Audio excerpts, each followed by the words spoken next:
गुरुजी, कई साधकों ने कहा है कि अभ्यास करते समय यानी त्राटक का अभ्यास करते समय नीली, पीली और लाल रंग की किरणें निकलती हुई दिखाई देती हैं, तो इनका क्या अर्थ होता है?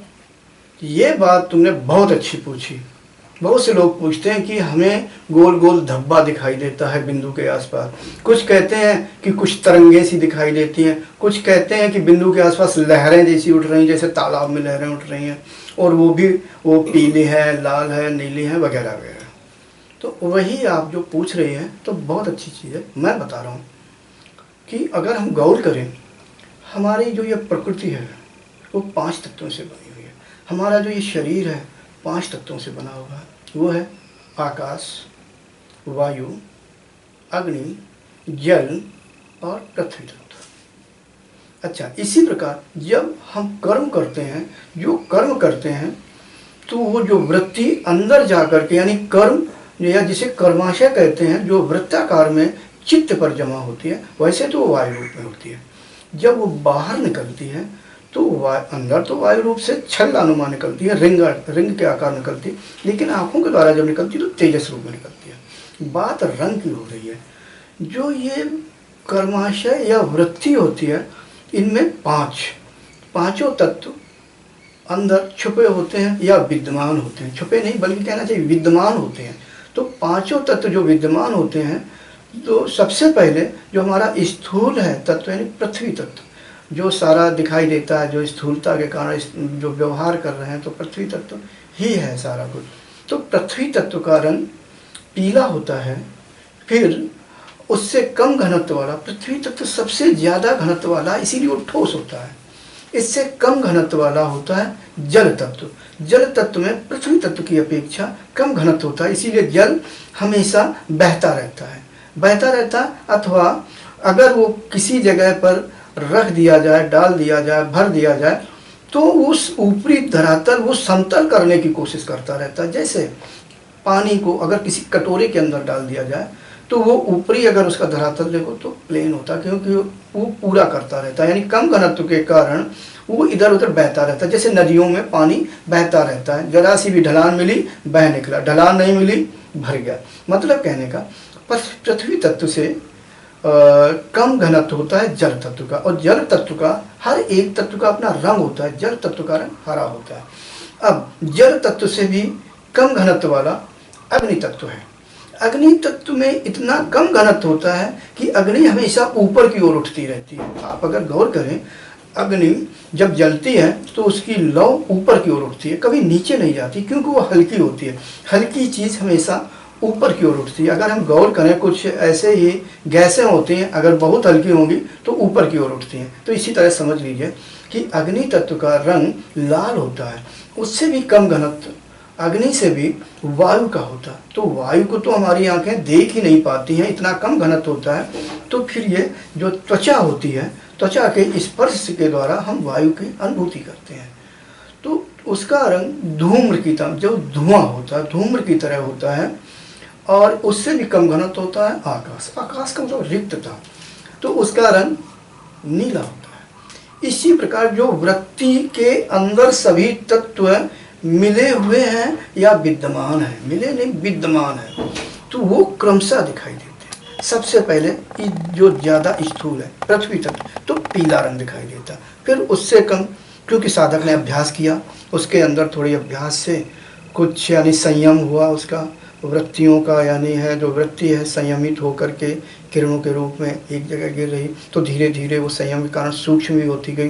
तो उस वृत्ति का जो धीरे धीरे जो अंदर उसमें जल तत्व छिपा हुआ, तो जल तत्व का रंग दिखने लगता हरा हरा। लेकिन ये तत्व कम दिखता है, क्योंकि हर एक मनुष्य यानी प्राणी जो यहाँ पर भूलोक है, तो जल तत्व की अधिकता से उत्पन्न होता है, तो ये हमें कम दिखता है।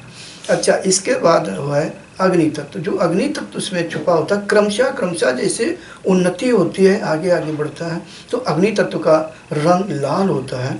तो ये लाल रंग हमें दिखाई देता है कि लाल रंग की किरणें निकल रही हैं, या बिंदु के आसपास लाल रंग का गोलाकार रिंग जैसा बन रहा है। इसके बाद धूम्र के आकार का भी दिखाई देता है जब वायु तत्व में प्रवेश करता है। तो धूम्र का मतलब कहते हैं, कभी कभी कोई कह देता कि मुझे सफ़ेद रंग का रिंग सा दिखाई देता। सफ़ेद में और धूम्र में थोड़ा सा अंतर है, वो थोड़ा मटमैला होता है, लेकिन लोगों को ऐसा दिखाई देता है, अच्छी बात है, यानी समझ ले कि वायु तत्व का। इसके बाद वो नीला रंग दिखाई देता, वो आकाश तत्व का होता है। तो मतलब कहने का जो ये रंग 5 प्रकार के दिखाई देते, हमारी वृत्तियों में ही वो विद्यमान है। चाहे जितना छोटा से छोटा कण हो, कोई भी पदार्थ हो, एटम हो, तो उसमें सारे तत्व यानी 5 तत्व न्यूनाधिक कम या ज़्यादा मात्रा में विद्यमान रहते हैं। उन्हीं के रंग हमें दिखाई देते हैं, क्योंकि प्रत्येक तत्व का कोई न कोई रंग होता है, जैसा कि मैंने अभी बताया। तो अभ्यासी को इस प्रकार दिखाई देता है। गुरुजी, हम सब त्राटक के बारे में आपसे जान रहे हैं, जी। तो एक बहुत ही ज़्यादा पूछे जाने वाला प्रश्न ये है कि क्या त्राटक के अभ्यास से चश्मा उतारा जा सकता है, यानी चश्मा उतर जाता है? ये आपका प्रश्न तो लगभग सभी के लिए बहुत अच्छा है, क्योंकि आजकल जिसे देखो वही चश्मा लगाता है। हमने देखा कि छोटे छोटे बच्चे लगाते हैं, स्कूल जाते हैं छोटे छोटे छात्र लगाते हैं। हाँ, पहले मैं देखता था कि जो बुज़ुर्ग लोग होते थे 80-90 साल के, चश्मा नहीं लगाते थे, लेकिन मेरे ही देखते देखते चश्मा इतना ज़्यादा लगने लगा कि बच्चे भी लगाने लगे। हाँ, अब आ जाए। बहुत लोगों ने प्रश्न किया हम पर, यूट्यूब या फेसबुक पर या अन्य कहीं पर मिल जाते हैं इसी के विषय में। तो मैं ये बता दूं कि हाँ, त्राटक का अभ्यास करने वाले को चश्मा उतर भी जाता है और कुछ का नहीं भी उतरता है, यानी जो उसकी कमी होती है लेंस, जैसे मान लो 2 नंबर का लगा, प्लस हो या माइनस, तो ऐसे साधक ऐसे चश्मे वाले का यानी ऐसे व्यक्ति का फिर चाहे जितना अभ्यास करे चश्मा नहीं उतर सकता। यही सत्य है। बहुत से लोग कहने को कुछ भी कह दें, लेकिन मगर उसमें एक खूबी होती है। अगर ये कहा जाए कि अगर मेरा चश्मा नहीं उतरेगा या लेंस कम नहीं होता होगा तो क्या त्राटक ना करें? अवश्य करें। उससे क्या होगा, मान लो कि 2 नंबर प्लस का 2 नंबर प्लस का चश्मा लग रहा है, तो अगर आप त्राटक करेंगे तो जो अगला नंबर धीरे धीरे यानी धीरे धीरे जो बढ़ोतरी होती है नंबर की, वो देर में होगी। हाँ, अब आया, मैंने अभी कहा कि उतर भी जाता। जिन लोगों का नंबर आधा है, 0.50, वो अवश्य त्राटक करें, धीरे धीरे धीरे चश्मा उतर जाएगा। अथवा जिन लोगों का नंबर 0.75 है, तो वो भी आशा रखें, प्लस यानी क्या कहना चाहिए 50-50 कि उतर भी सकता और नहीं। जहाँ तक मैंने अभ्यास के द्वारा जाना, शोध के द्वारा जाना, लोग जो अभ्यास करते हैं उनके द्वारा पूछा जाना, मतलब प्रैक्टिकल किया, जो मैंने सीखा, तो मैंने ये देखा कि जो जिनका 1 नंबर का लगता है तो उन्हें कुछ ज़्यादा सफलता नहीं मिली। लेकिन जब त्राटक करते हैं तो एक है कि उनका नंबर आगे जल्दी नहीं बढ़ता है। तो इसलिए त्राटक सभी को करना चाहिए। जिनका 0.75 तक है तो आशा करनी चाहिए कि हाँ, वो चश्मा उतर सकता है। इससे ज़्यादा है तो थोड़ी कम संभावना है, लेकिन त्राटक करने से उनका जो नंबर आगे नहीं बढ़ेगा।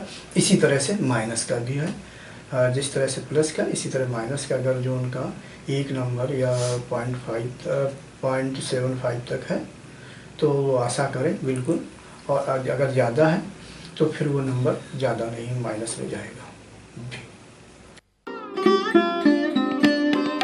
Thanks for watching. Remember to like, comment and subscribe.